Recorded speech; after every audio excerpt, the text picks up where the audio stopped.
Hello friends, ഇന്നത്തെ എപ്പിസോഡിൽ ശാലിനി സത്യമോളുമായി ക്ഷേത്രത്തിലേക്ക് വന്നെത്തുന്നു. അവർ തൊഴുവാനായി ക്ഷേത്രത്തിലേക്ക് കയറി പോകുന്ന സമയത്ത് പിന്നാലെ വിഷ്ണുവും കുടുംബവും അവിടേക്ക് എത്തി. അങ്ങനെ സത്യമാവ വിഷ്ണുവിനോടൊപ്പം മകളെയും കൂട്ടി അവിടേക്ക് വന്നിറങ്ങുമ്പോൾ ശാലിനി അവിടെ വന്നിട്ടുണ്ട് എന്നറിയാതെ വിഷ്ണുവും ആ ക്ഷേത്രത്തിലേക്ക് കയറുന്നു. ശാലിനിയുടെ ഒപ്പം വന്ന സത്യമോള് വേഗം അവിടുത്തെ പൂജാരിക്കരികിലേക്ക് ഓടിയെത്തി. പൂജാരി ഞങ്ങളുടെ പേരിൽ വഴിപാട് വേണം എന്ന് പറഞ്ഞതും ഉടനെ കുഞ്ഞിനെ കണ്ട് സംശയത്തോടെ പൂജാരി ചോദിച്ചു, അല്ല മോളെ ഇതിനു മുമ്പ് ഇവിടെ കണ്ടിട്ടില്ലല്ലോ എന്ന് ചോദിച്ചതും സത്യമോള് പറഞ്ഞു, ഞങ്ങൾ ഇവിടെ പുതുതായിട്ട് വന്നതാ തിരുമേനി എന്ന് പറഞ്ഞ് മോള് സംസാരിച്ചു. അപ്പോഴാണ് സത്യാമ്മയുടെയും ശ്യാമയുടെയും കൈ പിടിച്ചുകൊണ്ട് പപ്പിമോള് ക്ഷേത്രത്തിന്റെ സ്റ്റെപ്പ് കയറി മുകളിലേക്ക് എത്തിയത്. ശാലിനി അപ്പോഴേക്കും ഇത് മോളുടെ പേരിൽ ഒരു വഴിപാട് വേണം എന്ന് പറഞ്ഞതും പുഷ്പാഞ്ജലി കഴിപ്പിക്കണം എന്ന് തിരുമേനിയോട് ആവശ്യപ്പെട്ടതും തിരുമേനി പറഞ്ഞു, അത് അവിടേക്ക് വെച്ചോളൂ, ഞാൻ പൂജ കഴിഞ്ഞ് ഇറങ്ങി വരുമ്പോ എടുത്ത് മോളുടെ പേരിൽ പുഷ്പാഞ്ജലി കഴിപ്പിച്ചോളാം എന്നറിയിച്ച് പൂജാരി അകത്തേക്ക് കയറിപ്പോയി. ഈ സമയത്ത് ശാലിനിയും സത്യമോളും കൂടി അവിടെ തൊഴുതിനു ശേഷം ശാലിനി സത്യമോളോട് പറഞ്ഞു, മോളെ വാ നമുക്ക് പ്രദക്ഷിണം വെച്ചിട്ട് വരാം. ഉടനെ സത്യമോള് പറഞ്ഞു, അതെ അമ്മ പോയി പ്രദക്ഷിണം വെച്ചിട്ട് വന്നോ, ഞാനിവിടെ നിന്ന് തൊഴുതോളാം എന്ന് പറഞ്ഞപ്പോ എന്നാ ശരി മോള് ഇവിടെ നിന്നോ, അമ്മ തൊഴുതിട്ട് വരാമെന്ന് പറഞ്ഞ് ശാലിനി ക്ഷേത്രത്തിൽ അവിടെ പ്രദക്ഷിണം വയ്ക്കാനായി അവിടേക്ക് നടന്നു. അപ്പോഴാണ് വിഷ്ണു ശാലിനി അവിടെ വന്നിട്ടുണ്ട് എന്നറിയാതെ ക്ഷേത്രത്തിന്റെ ചുറ്റമ്പലത്തിലേക്ക് എത്തിയത്. കൊടിക്കീഴിനരികിലേക്ക് എത്തിയ ശാലിനി പെട്ടെന്ന് വിഷ്ണു അവിടെ വന്നതായിട്ട് ശാലിനിക്ക് തോന്നുന്നു. അവിടെ സ്റ്റെപ്പ് എടുത്ത് വെച്ചിട്ടും ശാലിനിയുടെ സാന്നിധ്യം അവിടെ പെട്ടെന്ന് വിഷ്ണുവും മനസ്സിലാക്കുന്നു. ശാലിനിക്കും വിഷ്ണുവിനും അവിടെ വിഷ്ണു വന്നതായിട്ട് ശാലിനിക്കും വിഷ്ണു ശാലിനിയുടെ അരികിൽ എത്തിയതുപോലെ തോന്നിയ ആ നിമിഷത്തിൽ വിഷ്ണുവിനും അതുപോലെ തന്നെ ഒരു തോന്നലുണ്ടായി. ആരായിരിക്കും ഇങ്ങനെ തോന്നാൻ കാരണക്കാരി? ഇനി ശാലിനി ഇവിടെ വന്നിട്ടുണ്ടോ എന്ന ആശങ്ക വിഷ്ണുവിന്റെ മനസ്സിനെ അലട്ടി. ശാലിനി വേഗം വിഷ്ണു അവിടെ വന്നിട്ടുണ്ടാകുമോ എന്നുള്ള ടെൻഷനോടെ പെട്ടെന്ന് അവിടെ നിന്ന് ശാലിനി മാറിപ്പോകുന്നു. ഈ സമയത്ത് വിഷ്ണു തൊട്ടരികിൽ നിന്ന് ആരെങ്കിലും ആണോ ശാലിനി എന്നറിയാനേ പെട്ടെന്ന് അപ്പുറത്ത് മാറി നിന്ന് തൊഴുതുകൊണ്ട് നിൽക്കുന്ന പെൺകുട്ടികളെ നോക്കുന്നു. ശാലിനി അപ്പോഴേക്കും നടപ്പന്തലിലേക്ക് നടന്നു പോകുന്നു. വിഷ്ണു എന്തൊക്കെ ആലോചിച്ച് അങ്ങനെ നിൽക്കുമ്പോൾ പിന്നാലെ എത്തിയ സത്യാമ്മയും പപ്പിമോളും അരികിലേക്ക് വന്നു. സത്യാമ്മ വിഷ്ണുവിനെ വിളിച്ചു, മോനെ വിഷ്ണു നീ എന്താ ഇങ്ങനെ നിൽക്കുന്നത് എന്ന് ചോദിച്ചിട്ടും ഒന്നുമില്ലാമേ എന്ന് വിഷ്ണു പെട്ടെന്ന് സത്യഭാമയോട് സത്യം പറയാൻ മടി കാട്ടിക്കൊണ്ട് അങ്ങനെ ഒഴിഞ്ഞു മാറി. ഉടനെ ആകെ സംശയത്തോടെ വിഷ്ണു ആലോചിച്ചുകൊണ്ട് ശാലിനി അവിടെ വന്നിട്ടുണ്ടാകുമോ എന്ന സംശയത്തോടെ വിഷ്ണു മുന്നിലേക്ക് നടന്നുപോയി. അവസാനം വിഷ്ണു ഭഗവാന്റെ മുന്നിലെത്തി പ്രാർത്ഥനയോടെ നിന്നു. ഭഗവാനെ, എന്താ എനിക്ക് അങ്ങനെ ഒരു തോന്നൽ ഉണ്ടാകാൻ കാരണം? ഈ 6 വർഷക്കാലങ്ങൾക്കിടയിൽ ഇന്നേ വരെ എനിക്ക് അങ്ങനെ ഒരു തോന്നൽ ഉണ്ടായിട്ടില്ല. ഇനി അയാൾ ഇവിടെ എവിടെയെങ്കിലും എത്തിയിട്ടുണ്ടോ ഭഗവാനെ? എനിക്ക് അയാളെ ഒന്ന് കാണിച്ചു തരണേ. ഇത്രയും വർഷക്കാലമായിട്ടും അയാൾ എന്താ എന്റെ അരികിലേക്ക് വരാത്തത്? എനിക്ക് എന്തുകൊണ്ടാണ് അയാളെ കാണാൻ കഴിയാത്തത് എന്ന് വിഷ്ണു വിഷമത്തോടെ ഭഗവാനോട് പ്രാർത്ഥിക്കുമ്പോൾ ശാലിനി അപ്പുറത്ത് മാറി നിന്ന് ഭഗവാനോട് പ്രാർത്ഥിച്ചു, ഭഗവാനെ, വിഷ്ണുവേട്ടന്റെ മുന്നിൽ എന്നെ കൊണ്ടുചെന്ന് എത്തിക്കരുതേ എന്നായിരുന്നു ശാലിനിയുടെ അപേക്ഷ. അപ്പോഴേക്കും വിഷ്ണു പ്രാർത്ഥിച്ചു, അയാൾ എവിടെയാണെങ്കിലും അയാൾ സുഖമായിരിക്കണം എന്ന് പറയുമ്പോൾ ശാലിനിയും അതുപോലെ തന്നെ തന്റെ പ്രാർത്ഥന ഭഗവാനോട് അറിയിച്ചു. എവിടെയായാലും വിഷ്ണുവേട്ടന് ഒരാപത്തും വരുത്താതെ കാത്തോണേ, വിഷ്ണുവേട്ടന് എപ്പോഴും സന്തോഷവും സമാധാനവും നൽകണേ എന്ന് ശാലിനി പ്രാർത്ഥിച്ചു. വിഷ്ണുവേട്ടന്റെ മുന്നിലേക്ക് എന്നെ കൊണ്ടുചെന്ന് നിർത്തരുതേ ഭഗവാനെ എന്ന് പറയുമ്പോൾ വിഷ്ണു ഭഗവാനോട് അപേക്ഷിച്ചത്, എത്രയും വേഗം അയാളെ എനിക്ക് കാട്ടിത്തരണേ ഭഗവാനെ, ഇന്ന് തന്നെ അയാളെ എനിക്ക് കാണാൻ കഴിയുമെന്ന് എന്റെ മനസ്സ് പറയുന്നു. ഇന്നേ വരെ തോന്നിയിട്ടില്ലാത്ത ഒരു സാന്നിധ്യം ഞാൻ ഇപ്പോൾ അറിയുന്നു. ഭഗവാനെ, ഇന്ന് അയാളെ എന്റെ മുന്നിൽ എത്തിക്കണേ, എന്റെ പ്രാർത്ഥന കൈക്കൊള്ളണേ എന്ന് വിഷ്ണു വീണ്ടും പ്രാർത്ഥനയോടെ ഭഗവാന്റെ മുന്നിൽ നിൽക്കുമ്പോൾ ശാലിനി ഭഗവാനോട് പറഞ്ഞു, ഇന്ന് വിഷ്ണുവേട്ടനെ കാണാൻ ഇടയാക്കരുത്, വിഷ്ണുവേട്ടനെ എനിക്ക് കാണാൻ കഴിയരുത്, അല്ലെങ്കിൽ വിഷ്ണുവേട്ടന്റെ കണ്ണിൽ എന്നെ കൊണ്ട് ചെന്ന് എത്തിക്കരുത് ഭഗവാനെ. സത്യം എന്താണെന്നും എന്ത് കാരണത്താലാണെന്നും അത് വിഷ്ണുവേട്ടനെ മനസ്സിലാക്കി കൊടുക്കണേ എന്ന് ശാലിനി ഭഗവാനോട് പറയുകയും സത്യാമ്മയ്ക്ക് നൽകിയ വാക്ക് തെറ്റിക്കാൻ പാടില്ല എന്ന് ശാലിനി സംസാരിക്കുമ്പോൾ വിഷ്ണു ഭഗവാനോട് പറഞ്ഞു, അമ്മയുടെ ഈ പരിഭവവും പിണക്കവും ഒക്കെ മാറും, അതെന്താ അയാൾ മനസ്സിലാക്കാത്തത് എന്ന് ഭഗവാനോട് പരാതി പറഞ്ഞുകൊണ്ട് വിഷ്ണു അങ്ങനെ നിൽക്കുമ്പോൾ ശാലിനി ആ പ്രദക്ഷിണം വയ്ക്കുന്നതിനിടയിൽ ചുറ്റമ്പലത്തിന്റെ ചുറ്റുമുള്ള ആ ഉപപ്രതിഷ്ഠകൾക്കരികിലെത്തി അവിടുത്തെ ചെറിയ മണികളിൽ ഒന്ന് തട്ടിയതിനു ശേഷം ശാലിനി പ്രാർത്ഥനയോടെ അവിടെ നിന്ന് പോയി. ആ സമയത്ത് മണി മുഴങ്ങിയ ശബ്ദം കേട്ട് വിഷ്ണു വേഗം അത് ശാലിനി ആയിരിക്കുമോ അവിടെ വന്നത് എന്ന പ്രതീക്ഷയോടെ വിഷ്ണു ആ ഉപപ്രതിഷ്ഠയ്ക്കരികിലേക്ക് വിഷ്ണു എത്തുന്നു. അവിടെ വന്ന് ആ ഉപദേവനെ പ്രാർത്ഥിച്ചുകൊണ്ട് വിഷ്ണു അങ്ങനെ നിൽക്കുകയും ആ മണി കിലുങ്ങിയതിന്റെ ശബ്ദത്തിൽ അത് ശാലിനി ആയിരിക്കും തട്ടിയതെന്നുള്ള പ്രതീക്ഷയിൽ ഓടിയെത്തിയ വിഷ്ണു ആ മണി അവിടെ കിടന്ന് അങ്ങനെ ആടുന്നത് കണ്ടതോടെ വിഷ്ണു പ്രാർത്ഥനയോടെ നിന്നു. ഭഗവാനെ, ഇത് ഭഗവാന്റെ എന്റെ അപേക്ഷ സ്വീകരിച്ചതിന്റെ സൂചനയായിട്ട് ഈ മണിനാഥത്തെ ഞാൻ കാണുകയാണ് എന്ന് പ്രാർത്ഥിച്ചുകൊണ്ട് വിഷ്ണു അങ്ങനെ തൊഴുതു നിൽക്കുമ്പോൾ പിന്നാലെ പപ്പിമോൾ ഓടിയെത്തി. വല്യച്ഛ എന്ന് വിളിച്ചുകൊണ്ട് വിഷ്ണുവിന്റെ അരികിലേക്ക് വന്ന് വിഷ്ണുവിന്റെ കയ്യിൽ കയറി പിടിച്ചു. വല്യച്ഛനെ സത്യമ്മ വിളിക്കുന്നു, വാ, അച്ഛമ്മ വിളിക്കുന്നു എന്ന് പറഞ്ഞതും വിഷ്ണു പറഞ്ഞു, മോളെ ഞാൻ വരാം, വല്യച്ഛൻ വരാം, മോള് പൊയ്ക്കോ എന്ന് പറഞ്ഞതും വീണ്ടും പപ്പിമോള് പറഞ്ഞു, വല്യച്ഛനെ കൂട്ടിക്കൊണ്ട് ചെല്ലാനാ അച്ഛമ്മ പറഞ്ഞത്, ഇങ്ങോട്ട് വാ വല്യച്ഛ എന്ന് പറഞ്ഞ് വിഷ്ണുവിന്റെ കൈ പിടിച്ച് വലിച്ചുകൊണ്ട് മുന്നോട്ട് പപ്പിമോള് പോകുന്നു. വിഷ്ണു അപ്പോഴും ശാലിനി അവിടെ എവിടെയെങ്കിലും വന്നിട്ടുണ്ടോ എന്ന് അവിടെ വന്ന ഓരോ ആളുകളിലും ശാലിനിയുടെ മുഖം കണ്ടെത്താനുള്ള ശ്രമം നടത്തി. അവസാനം ശാലിനി വഴിപാട് കഴിപ്പിക്കാനായി അവിടെ പൂജാരിയുടെ കയ്യിൽ പറഞ്ഞേൽപ്പിച്ചിട്ട് പ്രദക്ഷിണം വയ്ക്കാനായി പോയ സമയത്ത് സത്യമോൾ തന്നെ അവിടെ പൂജാരി തന്റെ വഴിപാട് കഴിപ്പിച്ചു കൊണ്ടുവരുന്നുള്ള പ്രതീക്ഷയിൽ കാത്തു നിന്നത്.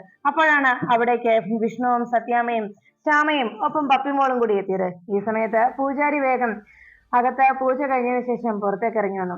സത്യാമ്മയെ എന്ന് സത്യഭാമയെ കണ്ട ഉടനെ അവളെ സ്നേഹത്തോടെ വിളിച്ചിരുന്നു. സത്യാമ്മ പറഞ്ഞു, അതെ, ഇന്ന് മോൾ ആദ്യമായി സ്കൂളിലേക്ക് പോവുക, മോളുടെ പേരിൽ ഒരു വഴിപാട് കഴിപ്പിക്കണം എന്ന് പറഞ്ഞ് അത് കൊടുക്കാൻ തുടങ്ങിയത് ഉടനെ പൂജാരി അത് വാങ്ങിക്കാൻ തുടങ്ങുന്നത് കണ്ട് സത്യമോൾ തടഞ്ഞു. അത് മേടിക്കാൻ വരട്ടെ, ആദ്യം ഞാനാ അവിടെ വന്നത്, എന്റെ വഴിപാട് ആദ്യം എനിക്ക് കഴിച്ചതാ എന്ന് കുഞ്ഞ് ആവശ്യപ്പെട്ടത് കേട്ട് പൂജാരി പറഞ്ഞു, നല്ല മോളെ, ഇത് ആരാണെന്ന് അറിയാവോ എന്ന് ചോദിച്ചതും ഉടനെ സത്യമോള് പറഞ്ഞു, ആരായാലും എന്താ, ഇവിടെ ആദ്യം വന്ന ആള് ഞാനല്ലേ. എന്റെ അമ്മ പറഞ്ഞിട്ടുണ്ട്, വലിപ്പ ചെറുപ്പം നോക്കിയല്ല നമ്മൾ ന്യായം വിധിക്കേണ്ടതെന്ന്.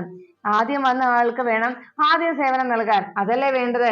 ഇവിടെ ആദ്യം വന്നത് ഞാനല്ലേ ആദ്യം വഴിപാടിന്റെ രസീത് തന്നതും, അതുകൊണ്ട് എനിക്ക് ആദ്യം വഴിപാട് കഴിപ്പിച്ചു തരണം എന്ന് പറഞ്ഞതും എന്റെ അമ്മയും വലിയ ഓഫീസറാ എന്ന് സത്യാമ്മയെ നോക്കി സത്യമോള് അറിയിച്ചു. അത് കേട്ടതും സത്യഭാമ വേഗം മോളെ പിടിച്ചിട്ട് ചോദിച്ചു, ആഹാ, എന്നിട്ട് മോളുടെ അമ്മ എവിടെ എന്ന് ചോദിച്ചപ്പോ സത്യമോള് പറഞ്ഞു, അമ്മ പ്രദക്ഷിണം വെക്കാൻ പോയിരിക്കുകയാണ്. ഉടനെ സത്യാമ്മ പറഞ്ഞു, അതെ മോളെ, വളരെ അത്യാവശ്യം ഉള്ളത് കൊണ്ടാ ഞങ്ങൾ ഈ പൂജ ഒന്ന് കഴിപ്പിച്ചിട്ട് വേഗം പോയിക്കോളാം എന്ന് പറഞ്ഞപ്പോ സത്യമോള് പറഞ്ഞു, ഞങ്ങൾക്കും അത്യാവശ്യം ഉള്ളതാ, എനിക്കും വേഗം പോകേണ്ടതാ എന്ന് സത്യമോള് മറുപടി നൽകി. അത് കേട്ട ഉടനെ വിഷ്ണു അരികിലേക്ക് ചെന്നു. കുഞ്ഞിന്റെ സംസാരം കേട്ട് വളരെ ഇഷ്ടപ്പെട്ട വിഷ്ണു അരികിലേക്ക് എത്തി സത്യമോളോട് പറഞ്ഞു, അല്ല മോളെ, മോളുടെ അമ്മ പ്രദക്ഷിണം വെച്ചിട്ട് വരാൻ കുറെ സമയം എടുക്കുമല്ലോ, ആ സമയത്തേക്ക് ഞങ്ങൾ ഞങ്ങളുടെ വഴിപാട് കഴിച്ചിട്ട് പോയിക്കോളാം, എന്താ എന്ന് ചോദിച്ചതും ഉടനെ സത്യമോള് ചോദിച്ചു, അപ്പൊ പിന്നെ ഞങ്ങൾക്ക് പോകണ്ടേ എന്നായി സത്യമോളുടെ മറുപടി. അത് കേട്ട ഉടനെ വിഷ്ണു മറുപടി പറയാനാകാതെ ഉത്തരം മുട്ടി നിൽക്കുമ്പോൾ സത്യാമ്മ ഇങ്ങനെ അതിശയപ്പെട്ട് നോക്കുന്നു. ഉടനെ വിഷ്ണു ശരിയെന്ന രീതിയിൽ തല ഉലുക്കുമ്പോൾ സത്യമോള് പറഞ്ഞു, ഞാൻ എന്റെ അമ്മയെ വിളിച്ചിട്ട് വരാം എന്ന് പറഞ്ഞ് വേഗം സത്യമോൾ അവിടെ നിന്ന് ഓടിപ്പോകുന്നു. ആ കാഴ്ച കണ്ട വിഷ്ണു ആ മോളെ നോക്കി അങ്ങനെ നിൽക്കുമ്പോ പപ്പി ഉടനെ സത്യാമ്മയോട് ചോദിച്ചു, അച്ഛമ്മേ, അല്പം ഓവർ അല്ലേ ആ കുട്ടി എന്ന് ചോദിച്ചപ്പോ സത്യാമ്മ പറഞ്ഞു, അങ്ങനെയൊന്നുമല്ല, നല്ല ചുറുചുറുക്കുള്ള കുട്ടി, അങ്ങനെ വേണം. ആരോടും എന്തും തുറന്നു പറയാനുള്ള ധൈര്യവും മനക്കരുത്തും അത് ആർക്കും വേണ്ടതാണ്. അത്രയും നല്ല ധൈര്യവും അതിനുള്ള തന്റേടവും ആ കുട്ടിക്കുണ്ട് എന്ന് പറഞ്ഞപ്പോ പൂജാരി പറഞ്ഞു, സത്യാമ്മേ, ആ മോള് പോയല്ലോ, ഇനി ആ രസീത് ഇങ്ങനെ തന്നേക്ക്, ഞാൻ വേഗം കഴിപ്പിച്ചോണ്ട് വരാം എന്ന് പറഞ്ഞപ്പോ പൂജാരിയുടെ സത്യാമ്മ പറഞ്ഞു, അത് ശരിയാവില്ല പൂജാരി, കാരണം പ്രായത്തിൽ കുഞ്ഞതാണെങ്കിലും അവള് പറഞ്ഞത് ന്യായമല്ലേ എന്ന് സത്യാമ്മ അറിയിച്ചു. ആദ്യം അവളുടെ തന്നെ ആ കുട്ടിയുടെ തന്നെ വഴിപാട് നടത്തിക്കൂ എന്ന് പറയുമ്പോൾ സത്യമോള് ശാലിനിയെ കണ്ടെത്താനായി വേഗം ആ പ്രദക്ഷിണ വഴിയിലേക്ക് ഓടിയെത്തി. ശാലിനി അങ്ങനെ നടന്നു പോകുമ്പോ അരികിലേക്ക് ഓടി വന്ന് വിളിച്ചു, അമ്മ വേഗം വന്നേ, അവിടെ വഴിപാട് നടത്താനായി നമുക്ക് മുമ്പ് വേറൊരാള് വന്ന് ബഹളം വെക്കുന്നു, അവർക്ക് വഴിപാട് കഴിപ്പിക്കണമെന്ന്. നമ്മുടെ വഴിപാട് തരുന്നതിന് മുമ്പ് അവർക്ക് കൊടുക്കണമെന്ന് അവര് പറഞ്ഞത്. ഉടനെ ശാലിനി പറഞ്ഞു, അങ്ങനെയാണെങ്കിൽ അവര് വഴിപാട് കഴിച്ചിട്ട് പൊയ്ക്കോട്ടെ എന്ന് പറഞ്ഞതും സത്യമോള് പറഞ്ഞു, അതെങ്ങനെ ശരിയാവുമേ, നമ്മളല്ലേ ആദ്യം കൊടുത്തത്, അപ്പോ ആദ്യം വരുന്ന ആൾക്കാണ് വലിപ്പ ചെറുപ്പം നോക്കാതെ നമ്മൾ ന്യായം വിധിക്കണം എന്നല്ലേ അമ്മ പറഞ്ഞിട്ടുള്ളത്, എന്നിട്ടിപ്പോ അമ്മ എന്തിനാ ഇങ്ങനെ പറയുന്നത് എന്ന് ചോദിച്ചതും ശാലിനി ചിരിച്ചുകൊണ്ട് സത്യമോളോട് പറഞ്ഞു, ആദ്യം ഈ പ്രസാദം തൊട് എന്ന് പറഞ്ഞ് ശാലിനി മോൾക്ക് ആ പ്രസാദം തൊട്ടുകൊടുത്തു. ഉടനെ സത്യമോള് പറഞ്ഞു, അതെ അമ്മേ, എനിക്ക് ആദ്യം അവരുടെ അടുത്തോട്ട് പോണം, അമ്മ കൂടി വന്നേ, അമ്മയെ ഞാൻ വിളിച്ചോണ്ട് വരാന്ന് അവരോട് പറഞ്ഞത്, അമ്മ വേഗം വാ എന്ന് പറഞ്ഞ് സത്യമോള് ശാലിനിയെ പിടിച്ചു വലിച്ചുകൊണ്ട് അവർക്കരികിലേക്ക് കൊണ്ടുപോകുന്നു. ഉടനെ ആ കുടുക്കയിലിന് അരികിലേക്ക് എത്തിയതും ശാലിനി ചോദിച്ചു, ആരാ മോളെ, എന്താ എന്ന് ചോദിച്ചതും, അമ്മേ, അമ്മ ഇനി വന്നേ, അവര് അല്ലെങ്കിൽ വേഗം പോകും എന്ന് പറഞ്ഞു. അവര് വഴിപാട് കഴിപ്പിച്ചിട്ട് പോകും അമ്മേ, വേഗം വാ അമ്മേ എന്ന് ചോദിച്ചു. അല്ല, ഇത് ആരാ ഇത് എന്ന് ശാലിനി അതിശയത്തോടെ സത്യമോള് ചോദിച്ചതും സത്യമോള് വേഗം കൈ ചൂണ്ടിട്ട് പറഞ്ഞു, ദാ ആ നിൽക്കുന്നവരാമേ എന്ന് പറഞ്ഞ് ശാലിനിയെ കാണിച്ചു. ശാലിനി നോക്കുമ്പോ അവിടെ ക്ഷേത്ര കവാടത്തിന് മുന്നിൽ നിന്ന്, അവിടെ ശ്രീകോവിലിന് മുന്നിൽ നിന്ന് കണ്ണു അടച്ച് സത്യാമ്മയും ശ്യാമയും ഒപ്പം വിഷ്ണുവിൽ നിന്ന് പ്രാർത്ഥിക്കുന്ന കാഴ്ച ശാലിനി കണ്ടു. അവർ 3 പേരും പ്രാർത്ഥനയോടെ അങ്ങനെ നിൽക്കുന്നത് കണ്ടതോടെ ശാലിനി ആകെ അതിശയത്തോടെ നോക്കിയിരുന്നു. ഉടനെ സത്യമോള് പറഞ്ഞു, അമ്മ ഇങ്ങി വന്നേ അമ്മേ എന്ന് പറഞ്ഞ് സത്യമോള് ശാലിനിയെ വിളിച്ചുകൊണ്ട് പോകാൻ തുടങ്ങുമ്പോൾ ശാലിനി സതിയെ പിടിച്ചു നിർത്തി. മോളെ എന്ന് പറഞ്ഞ് അങ്ങനെ പിടിച്ചു നിർത്തിയതും സത്യമോള് പറഞ്ഞു, അമ്മേ, അവര് വഴിപാട് കഴിപ്പിച്ചിട്ട് പോകും, അമ്മ വാ എന്ന് പറഞ്ഞ് ശാലിനിയെ വിളിച്ചു. അപ്പോഴേക്കും ശാലിനി ഓർമ്മിച്ചത് അന്ന് വിഷ്ണുവിനെ കൊണ്ട് സത്യാമ്മ ചെയ്ത അന്ന് ആ കർപ്പൂര ആരതിക്ക് മുന്നിൽ സത്യം ചെയ്യിപ്പിച്ച ആ നിമിഷങ്ങളായിരുന്നു. അത് ഓർത്തുകൊണ്ട് ശാലിനി അവർക്ക് മുന്നിലേക്ക് പോകണ്ട എന്നുള്ള തീരുമാനത്തിൽ ഉറച്ചിരുന്നു. ഉടനെ തന്നെ സത്യമോള് വീണ്ടും ബഹളം വെച്ചു. അമ്മേ, അമ്മ വാ എന്ന് പറഞ്ഞതും സത്യാമ്മയുടെ അരികിലേക്ക് പോകാനായി കുഞ്ഞ് നിർബന്ധം പിടിക്കുന്നത് കണ്ട് ശാലിനി പറഞ്ഞു, മോളെ, അവര് വഴിപാട് കഴിപ്പിച്ചിട്ട് പൊയ്ക്കോട്ടെ, മോൾ എന്തിനാ ഇങ്ങനെ വാശി പിടിക്കുന്നത് എന്ന് ചോദിച്ചു. അതെങ്ങനെ ശരിയാവുമേ എന്ന് സത്യമോള് ചോദിച്ചതും ശാലിനി പറഞ്ഞു, മോളെ, അവര് മുതിർന്നവരല്ലേ, ഭഗവാന്റെ മുന്നിൽ ആദ്യം വന്നവരെന്നോ അവസാനം വന്നവരെന്നോ ഒന്നുമില്ല. ഭഗവാൻ ആർക്ക് അനുഗ്രഹം കൊടുക്കണമെന്ന് ഭഗവാനല്ലേ തീരുമാനിക്കുന്നത്.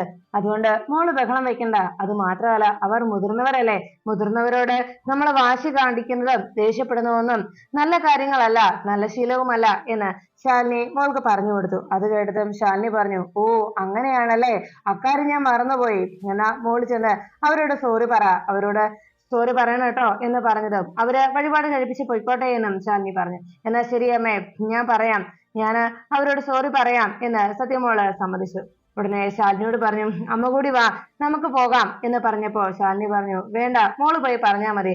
അതെന്താ അമ്മേ, അമ്മ പ്രദക്ഷിണം വെച്ച് കഴിഞ്ഞില്ലേ എന്ന് സത്യമോള് ചോദിച്ചു. ഇല്ല എന്ന് ശാലിനി കളവ് പറയുമ്പോ, എന്നാ ശരി, അമ്മ പ്രദക്ഷിണം വെച്ചു, ഞാൻ പോയിക്കോളാം എന്ന് പറഞ്ഞു. അങ്ങനെ വേഗം തന്നെ ശാലിനി അവിടുന്ന് മാറി നിൽക്കുകയും സത്യമോൾ അപ്പോഴേക്കും സത്യാമ്മയുടെ അരികിലേക്ക് ഓടിയെത്തി.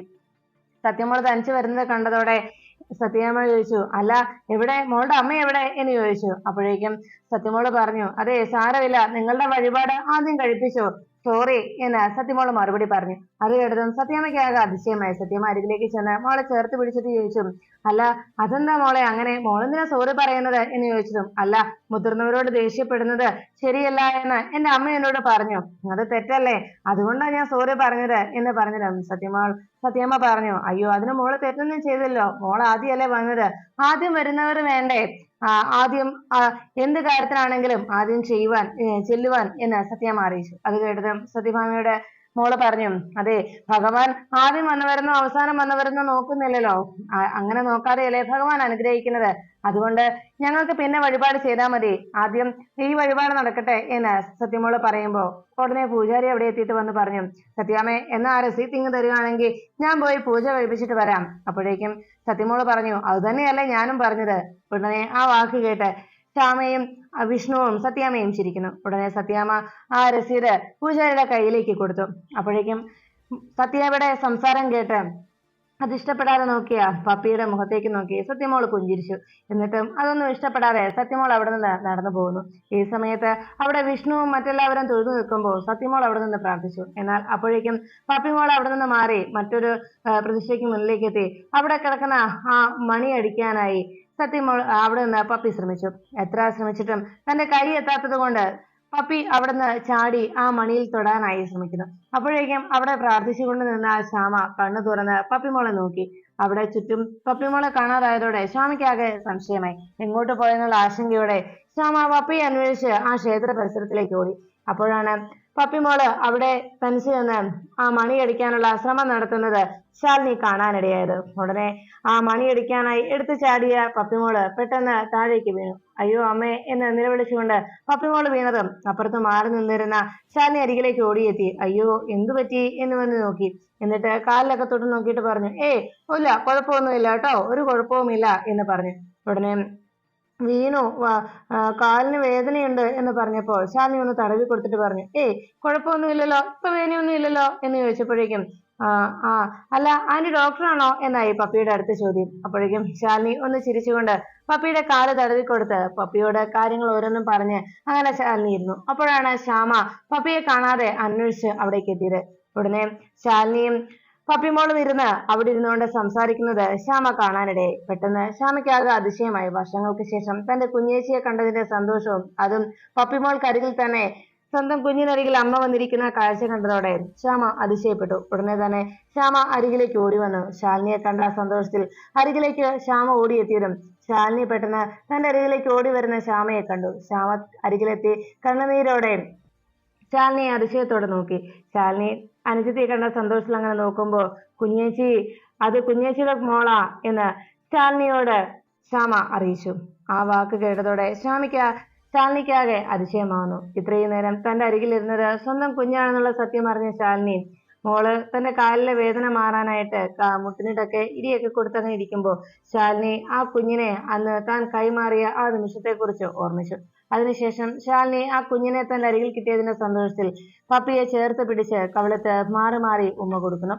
ഇനി ഒരിക്കലും മോളെ കാണാൻ കഴിയില്ലെന്നുള്ള അന്നത്തെ ആ സങ്കടത്തെക്കുറിച്ച് ശാലിനി ഓർമ്മിച്ചു. വർഷങ്ങൾക്ക് ശേഷം തന്റെ മുന്നിൽ 6 വയസ്സോളം എത്തിയ ആ കുഞ്ഞ് തന്റെ മുന്നിൽ പുഞ്ചിരിയോടെ നിൽക്കുന്നത് കണ്ടതോടെ ശാലിനി ആ കുഞ്ഞിനെ തന്റെ നെഞ്ചിലേക്ക് ചേർത്ത് പിടിക്കണം. അങ്ങനെ വർഷങ്ങൾക്ക് ശേഷം മോളെ കണ്ട സന്തോഷത്തിൽ ശാലിനി കുഞ്ഞിനെ മാറി മാറി കവിളത്ത് ഉമ്മ കൊടുക്കുമ്പോൾ ശ്യാമ അപ്പുറത്ത് മാറി നിന്ന് ആരെങ്കിലും അവിടേക്ക് വരുന്നുണ്ടോ എന്ന് നോക്കി നിൽക്കുന്നു.